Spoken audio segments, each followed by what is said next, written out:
I'm joined now by a writer, lecturer, singer-songwriter and musician who amongst all of this has found time to also work on Doctor Who. So I'd like to introduce Colum Sanson-Regan. How are you?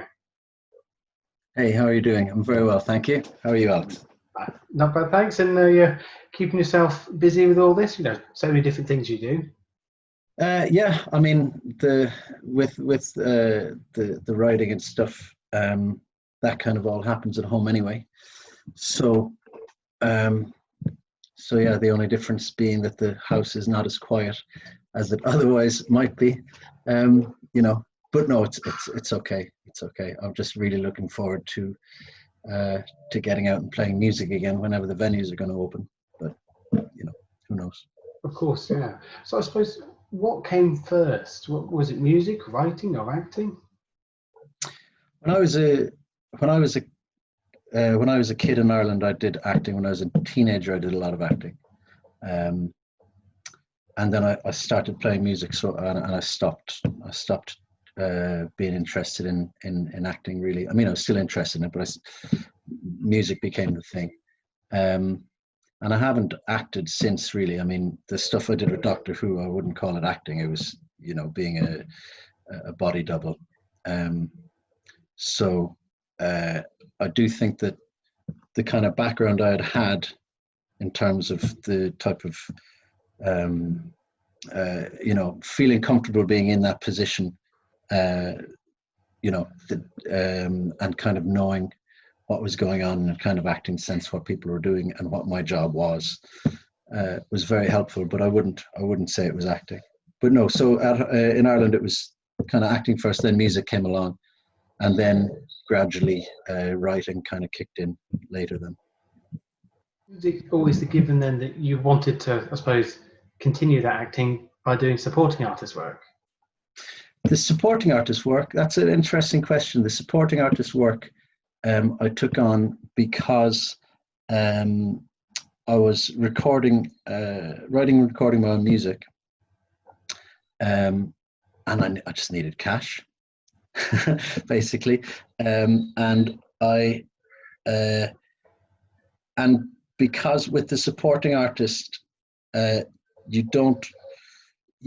just sign up to the agency, don't you? And if you get work, off you go. They don't have to put you through training beforehand. You don't have to, get any qualifications as such beforehand. It's just a thing. And it was really handy, because if the work came up and you could take it, you'd take it. But if you didn't, you didn't have to take it, So it's a really handy way of making some money, while I was working on my own music, which is, I mean, when you're doing your own music, it's not the easiest thing to make an income from it, especially because I was plowing money into recording at the time. So doing 3 days a week on set somewhere would be, it was great, yeah. And as well, there's something nice about being involved in the whole process.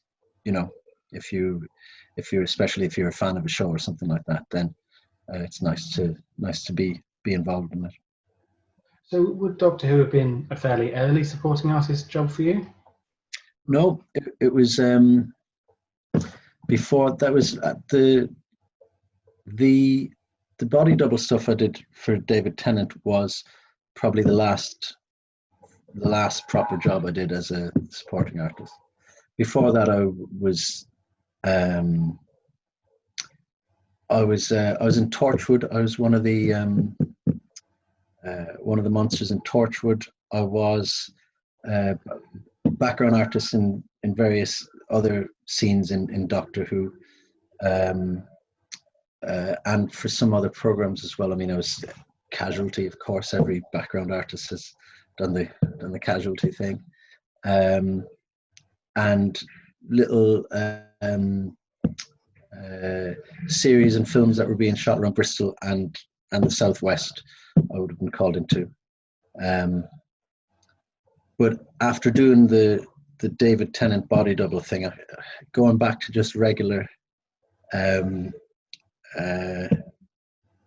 supporting artist work, I didn't really fancy it. I had my own trailer with that, for goodness sake, so, I wasn't going to go back on the bus with everybody. Oh, I'm not surprised. Because, of course, perhaps most notably, you worked on Stolen Earth and Journey's End when there were two Doctors.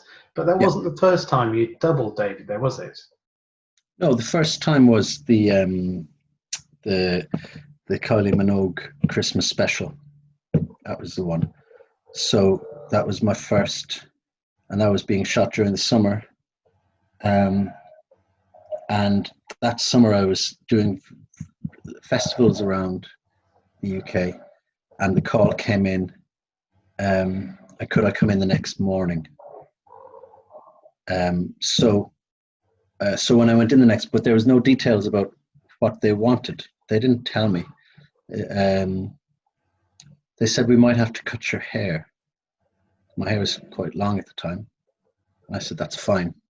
But, and I didn't really inquire what it was, but when I got there very early in the morning, as you always do, and then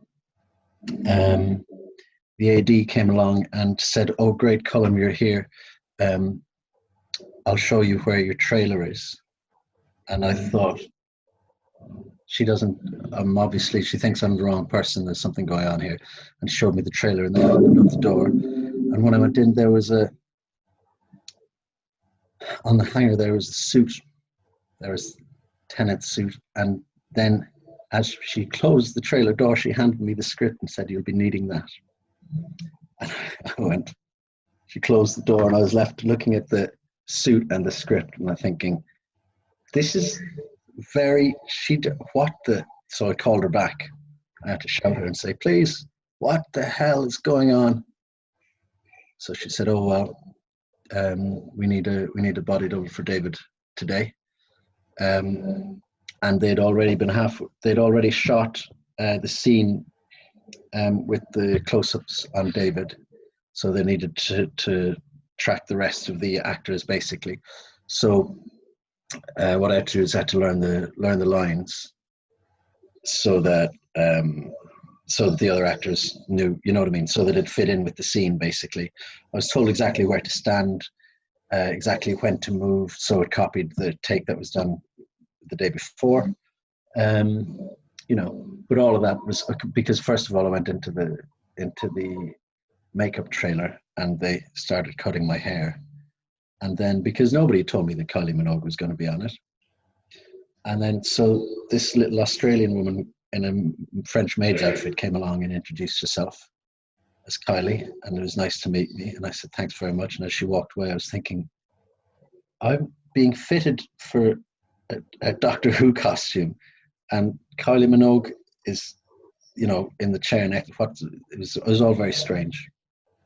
But yeah, I was, when you're thrown into something like that, you just go with it. And would you have seen David's takes, or was it, as you say, you were told where to stand, but very much left to sort of make it up yourself?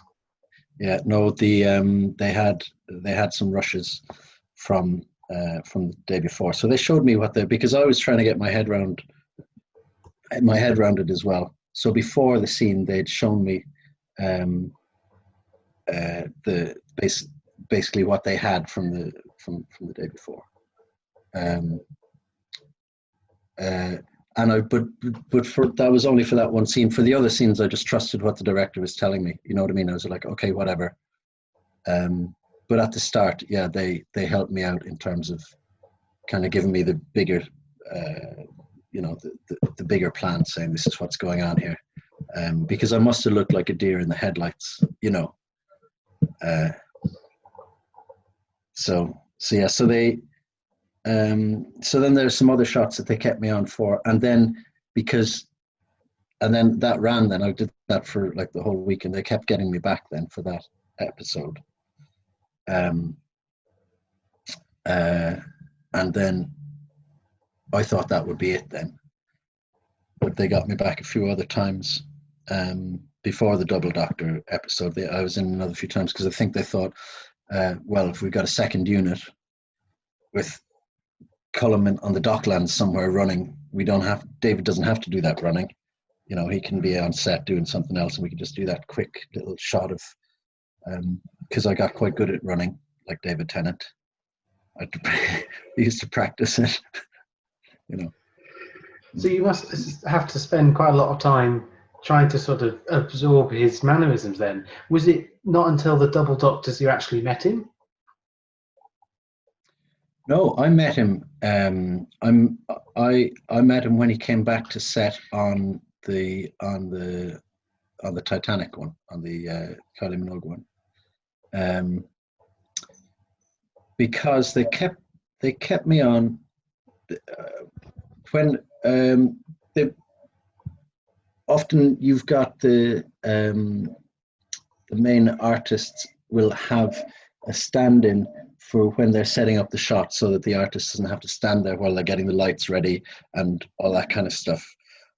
So they've got somebody who's the same height and skin color as the main artist, and then they stand them there. They get all the lighting right. They take all that time, because you know how long it takes for these, to just set up one shot is ridiculously long. And then in comes the main actor and takes the place, and then they can do the scene. So Kylie Minogue had one of those. So I think they thought, oh well, we use Colum as David's stand-in then for that. So I did it, and of course they say, okay, here's your mark, and then you'll move to this mark. So can you move over to this mark and we'll make sure we got the angles right and the camera can follow, etc. But David was always hanging around anyway, kind of watching, and he'd say, oh, well, actually, I'd move a bit quicker over to there. And I said, okay, well, I'll move a bit quicker then, shall I? And then he's always kind of hanging around. And we were chatting, and I was kind of establishing what exactly my job was. And then I said, well, I mean, do you usually do this yourself? And he said, well, yeah, I kind of like to. And I said, well, then don't let me stand in your way. Like, go. He said, is that okay? I said, yeah, of course, that's okay. Go on, go do it. So yeah, so they didn't really need me for that. I was still around for it. So they got me in sometimes. There are some days I was in and I didn't do anything because David did everything himself. In terms of setting up all the shots, etc. But then that's kind of, he was from my experience of him, that's what he was like. He's very hands-on. He was on the set a lot, yeah. But obviously the one where the most work was done was the Double Doctors one. So by the time it came to that story, were you given a little bit more warning and sort of explained that it was more than just doubling? There was going to be two of you on screen at once. Yeah. So we went through all that, and so there was a lot. That was within the shooting of that. That was where there was the most interaction I had with the cast members. So on that, you had Billy Piper as well, and of course there was all the Torchwood crew were in that as well, weren't they? So so yeah, there was a lot of discussion and a lot more of figuring out exactly how the shots were going to go and that kind of thing, and how to fly. Because I said, okay, you go over there on the TARDIS, you'll be on that set of controls. I was like, I don't know what I'm doing here. John Barrowman was saying, nobody else does either, darling. Come on. So yeah, that was it was fun. It was more interactive, that one, I think. And the director for that story was Graham Harper, who is often remembered as someone with a lot of energy. And was he particularly helpful at getting around some of those challenges? Yeah. I mean, there was such a good relationship, I think, between him and David anyway, that they were always, their heads were always together. They're always, you know what I mean, always working it out. And I was never, everything was always pretty clear. Everything was always explained to me really well, because I wanted it to be as well. And I made that clear. You know what I mean? I was like, just help me out and tell me don't leave me not knowing what's going on, please, because otherwise, you know, I might wander off somewhere. No, and they're all very good. And yes, there's a lot of energy. And the thing is that I think there was people were really into that storyline. You know, they're really invested in it, and it seemed there was really good energy on set. And I think it was because it was kind of the coming together of lots of different strands, and there was a sense of importance about it. You know, and that there was this real enthusiasm for the story. But of course, that wasn't the end of your association with Doctor Who, as you then appeared in an episode with Matt Smith as a Roman. How was it to come back to the show? It must have felt very different by that point. Okay, I'd kind of forgotten about that. Okay, that would have been the last one. Yes, I remember it. And that was, yeah. So that was an example where that was like being back, like what I'd done before I got the body double work, and that was again. It was. I mean, really, when you're in those situations, it depends on a bunch of stuff. One of them is the weather conditions. If you can actually be outside, or if you're stuck in the bus with everybody. And it's as well the people that are around you. So if there's a few nice people around you, then the day can go really nicely and go really well. But again, because you're not in control, you get very good at kind of keeping yourself to yourself. At least I do anyway. I always have a good book, you know, so that I can, even if I'm not reading, I can pretend to be reading, you know. But I think that coming back to it after being so involved with the body double work was I had a greater appreciation for the amount of work that was going into the scenes that I wasn't involved in. I could actually understand more of the machinations of what everybody was doing, because it's such a massive team. You know, there's so many people working towards this one point, and it might be 30 seconds on screen, but it's taken all these people, you know, however long to set it all up. Yeah, but thanks for reminding me of that. I'd forgotten about the soldier. I think that the best relationship I saw was the David Tennant and Catherine Tate, because they just cracked each other up. They were just laughing all the time in between takes. There was really, really good, and that night, that relationship they had off camera infected everybody on set. I think everybody was in a good mood, you know. Yeah, I was really glad that I got to see that. Certainly, yeah, a very special story and a fantastic cast. But how did that compare to your bit of mask work as a Weevil in Torchwood? Because that must have been a whole different experience. I love that. That was very different indeed.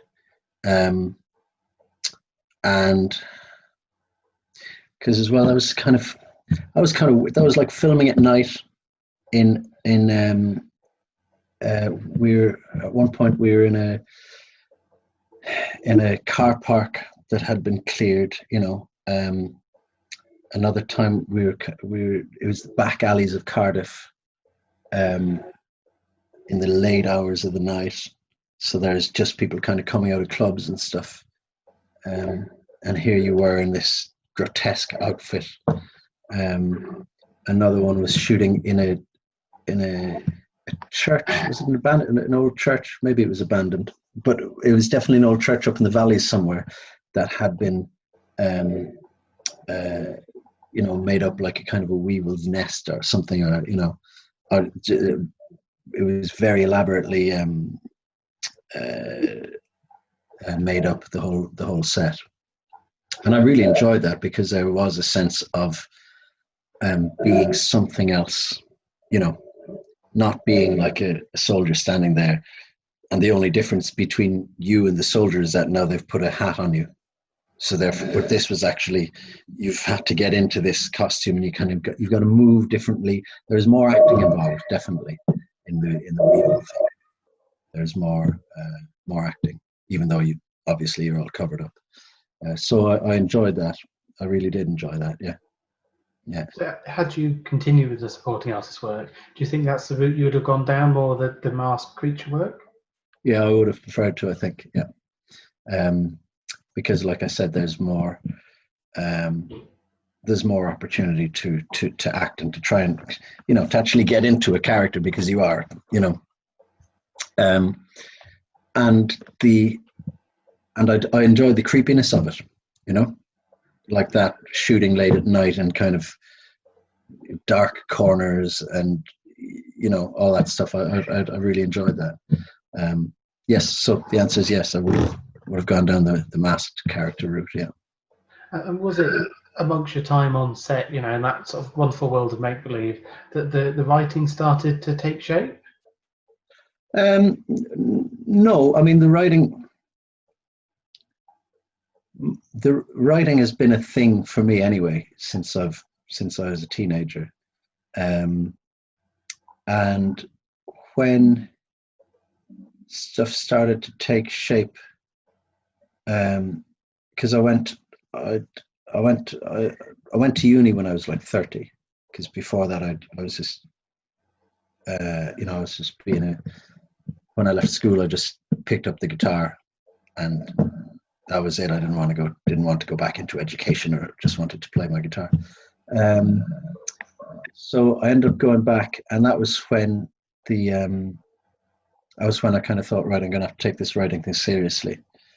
And the book I wrote, The Fly Guy, it's quite a dark book, which deals with how imagination can overpower somebody. If you create something, what happens if that creation becomes more powerful than you? Things like that. It's all quite gets quite messy, and I think that one thing that would have helped was when I did the body double stuff, I did actually have scripts, and I think that really helped me, because I was like, right, here's a working model of how this story is actually, this is what these people are working with. So you start to examine the dialogue and what the scene is like set up on the page, as opposed to what you're seeing, how the director has taken that little bit of information, which is only this much sentences long, and transformed it into a full set. So I don't think it was planted then, but I think that it was there was a lot of influence, or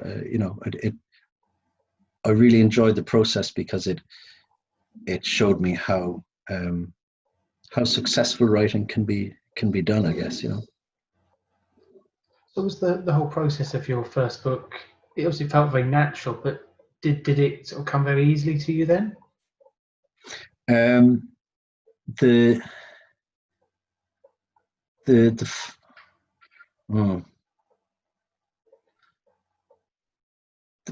People do books in different ways. So some people will have they'll have their first act, second act, third act planned out. Within the first act, we're going to have 4 chapters, and in the second act we're going to have, and then they chart the protagonist's arc, the journey, and all that kind of stuff. And that's not really how it happened with mine. What happened with me was I wrote a short story, which I liked, but I couldn't figure it out. I didn't know what it really was. And then I realized, and it was at some point when it was like doing the dishes or driving, or something where your brain is on autopilot. And I find I get a lot of ideas like that when I'm not concentrating on the thing I'm supposed to be, that I'm trying to solve, and your subconscious is taking away at the background. And then I realized that what I had was the beginning of a story and the end of a story.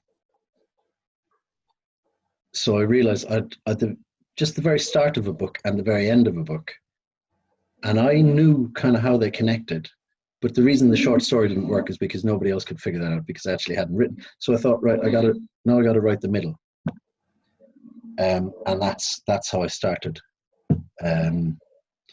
So the whole thing was a kind of a process of discovery in terms of how these two characters' lives are intertwined, and the idea then that one of the characters has created the other character didn't come to me immediately either, because that wasn't in the little story I wrote. I thought they might have been brothers or something like that. So anyway, these kinds of little bits of inspiration were drip fed to me over a period of time, and it was great. And it was a lot of late nights, a lot of coming home from gigs, getting in at 12:30 or 1 o'clock in the morning, and then sitting down and then turning the light off at 3:30. There was a lot of that. But that's because the house is quiet. I'm not supposed to be doing anything else. There's always stuff to do during the day, isn't there? There's all, you know what I mean? You can keep yourself busy doing lots of stuff, but at 2 o'clock at night, people have stopped posting it. You should have seen all the posts that are going to be on Facebook for the day at that point, and all your Instagram. You know what I mean? Nobody's going to be posting anything new. You can relax and you can get on with what you should be doing. So there was a lot of that. So was it quite natural that your latest book, A Tall Owl and Other Stories, would be a series of short stories then? Yeah, I mean, I love the short story form. And I think that you can, if you look at Stephen King's stuff, he's a fantastic short story writer, and he doesn't need. He has obviously done big novels, but sometimes you don't need 100,000 words to tell a good story. If you can do it in 15,000 words, then great. As well, it means you can get to the end of something. A novel is tough because once you get to the end of it, it's not the end of it. You got to go back and revise it and edit it, and then another draft and another draft. But it's so it's quite a commitment. Whereas with short stories, I can have 3 short stories going on at the one time, and kind of dip in and out of them. And then once I'm finished one, I can go, okay, well, I'll look at that another time. But at the moment, I'm working on this other one. So it was a way of keeping various short stories going on at the same time. I mean, I've started work on another novel now, but I as well, I like short stories because you can read them in one sitting. A good short story, you should be able to read it in an hour, maximum, I guess. And just on my website now, I've just published a short story called The Puppet Master, which was the idea being that in my novel The Fly Guy, one of the characters is an author, and the conceit is that The Puppet Master is a story that he wrote for a magazine that he was published in. So the idea is that this is a story that one of my characters wrote, as opposed to, it's kind of, it gets a bit meta and perhaps a bit pretentious, but nonetheless, it gave me something to think about. And, it's just an excuse for something to do,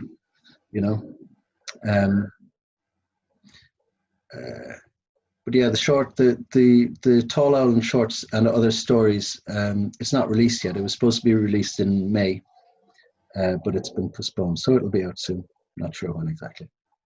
So that sort of experimentation with, the structure and the nature of creative writing, is that what led you into teaching, or did that sort of come first and then you sort of analysed your own work a little more?